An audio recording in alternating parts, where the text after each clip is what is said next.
This video is to give you some idea of what the end product you're going to have by the end of the next two sections will look like.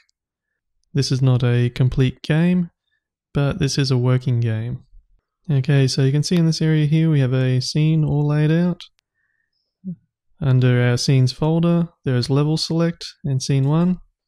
So if I open level select, it'll give me a level select screen. If I open level 1, it'll give me this scene. So don't worry too much about this detail as of yet. I'm just going to go into the level select to start with and click run. Okay, in this demo there's only one level. So if we hover over that and click 1, we're now in the game. There's a timer running in the corner. We can now move around with the arrow keys and jump with spacebar. We're collecting coins as we go, or gems.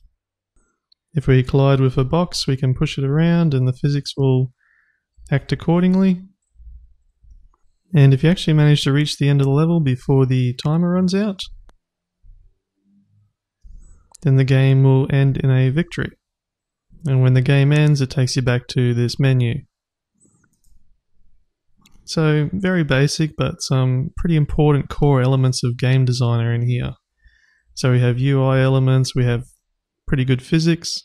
The character's animated, so they have an idle animation, so you can see that the character's moving even when they're standing still. They can move back and forward, they can jump. You'll see as I move in the background too that the scenery has a parallax effect. So there's 3 different layers that move at different speeds. There's a kill zone, so if you fall off the side, you'll die. As you're collecting these gems, that's actually getting saved as well, so your cumulative total will actually go up. And this is saved quite securely, so we'll go over how you securely save things as well. You'll notice in between sessions that the scenery is different each time. So we'll show you how to randomize the scenery that appears. So even though this level is quite simple, we cover off on some pretty important elements. And the game is going to be fairly robust from there. You're going to be able to create multiple levels with the prefabs that you've created just by dragging objects onto the scene.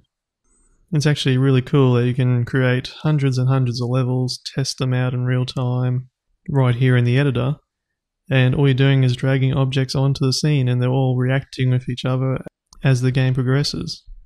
One thing as well, if you're playing on a Windows computer, if you have a Xbox or 360 or Xbox One controller plugged in, or on a wireless dongle, you'll be able to use that to control the character as well.